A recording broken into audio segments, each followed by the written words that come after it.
All right, you see this dude here? This is Clay. And Clay is going through a lot of stuff in his life right now. And so he figures the best thing for him to do is pray and seek God's guidance. Nah, bump that. He figures he's just gonna fake his death so he can get a fresh start. So Clay is married to Molly, and Molly is well aware of her husband's troubles and not only encourages him to go forward with this fake your death scheme, she even masterminds the whole thing. So here's their plan. They researched someone who had died recently who had no family ties. And then when they felt the time was right, they actually dug up that person's corpse from a local cemetery and replaced the clothes on the corpse with Clay's clothes. Yeah, I know, pretty disgusting. Then they borrowed a friend's car so Clay could run errands. And once they got the car in the position they wanted it, they put the corpse in the driver's seat and then set the car on fire.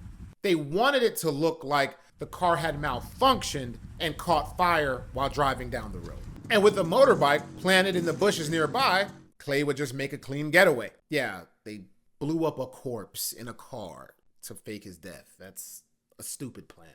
The plan was for him to go to Florida, and by the end of the year, Molly and the kids would join him there. And what I want to know is why they had to do the friend like that. The friend lent them the car out of the kindness of the friend's heart. Why they had to go in, whatever. Okay, so why even bother do all of this? Well, first, it turns out Clay had some legal trouble. He failed to check in with his probation officer, so he got a probation violation. And he was on probation due to a case that had recently come to light from a family member. According to documents, she stated that many years prior, she was SA'd by Clay, and she was 7 at the time, and Clay was 16. Yeah, so he's, one of those. He wasn't trying to go to cell block 1. And Molly was embarrassed by the whole ordeal, and Clay was finding it hard to get work now that he had to be on the registered offenders list. And on top of all that, Molly and Clay figured what better way to start this new life than with a little financial boost. So a month before this whole plan was supposed to go into action, Molly took out a $100,000 life insurance policy. The plan was for Clay to get some facial reconstruction surgery and for Molly to get herself a tummy tuck. I mean, she figures she's gonna be in Florida anyway. Why not go to Dr. Miami, right? And you know what? The plan actually worked. Not long after this fake death, they actually had a full-on funeral for Clay. I mean, 100 people showed up to pay their respects. And Molly played the part too. I mean, she was all tears, all sad, doing the most. Unfortunately, Clay's mama wasn't clued into what they were doing, so she was totally in the dark. She thought she lost her son. And everyone in the community tried to chip in and help Molly out with the children by giving whatever they could. So now, in Molly's mind, everything was going according to plan. All that's left now is get the insurance money and be out. See, and this is where things get tough. I mean, fooling your family and friends, that's one thing. That's pretty easy enough. But fooling the people who's supposed to give you $100,000, now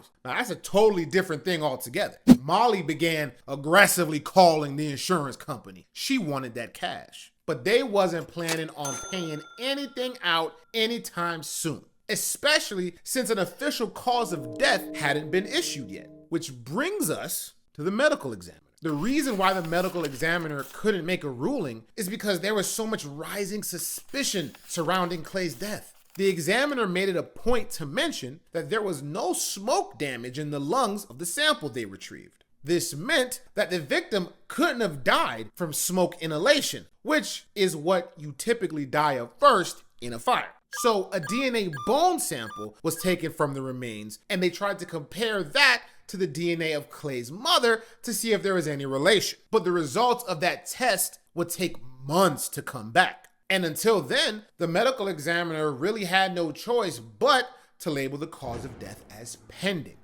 And while that cause of death was pending, the insurance company wasn't cutting no checks. So for now, all Molly can do is wait. Clay makes his way to Florida, and it looks like he got away scot-free by faking his own death. They got what they wanted and avoided all the troubles that were tied to that SA case. Tell me why.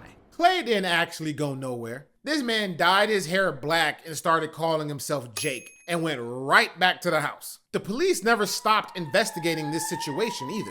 I mean, they never really bought the story. I mean, one, there were traces of lighter fluid inside of the vehicle, indicating that the fire started in the vehicle. Usually, a malfunction will result from, like, I don't know, a fire in the engine under the hood or something like that. And then the DNA test results came back from the medical examiner, and it revealed that that body that was burned to a crisp was not Clay's. As a matter of fact, that body wasn't even a man. That body belonged to an elderly woman. Then the police caught wind of that insurance policy that Molly had taken out, and when they interviewed neighbors, they were told that Molly got herself a new man who moved in and is living there with her and the kids. So when police discovered that, they put Molly under constant surveillance. One day, while under surveillance, Molly was leaving her job to go to her lunch break, and she met up with Jake at a Taco Bell. To make a long story short, a police officer walked straight up to Molly and Jake while they were sitting there eating, and he straight up asked Jake, "Are you Clay?" Of course, he denied it and said, "No, man, I'm Jake. What do you mean? I even have an ID." Showed him some bogus ID, but see, that particular police officer was kind of like familiar with Clay, so he wasn't buying it. So he arrested Molly and Clay right there on the spot. And when they took them down to booking, the fingerprints that they collected matched that of Clay's. And so since he violated his probation, he remained in custody. Clay began running his mouth in jail while awaiting trial and basically admitted the whole plan to his cellie. And of course, the cellie went straight to the police officers to try to get some time off of his pending case. Molly took a plea deal. She was found guilty of insurance fraud, desecration of a body, and arson. And so was Clay. They both got 20 years, and Clay got an additional 20 years for that case from back in the day. In the end, Clay got exactly what he deserved.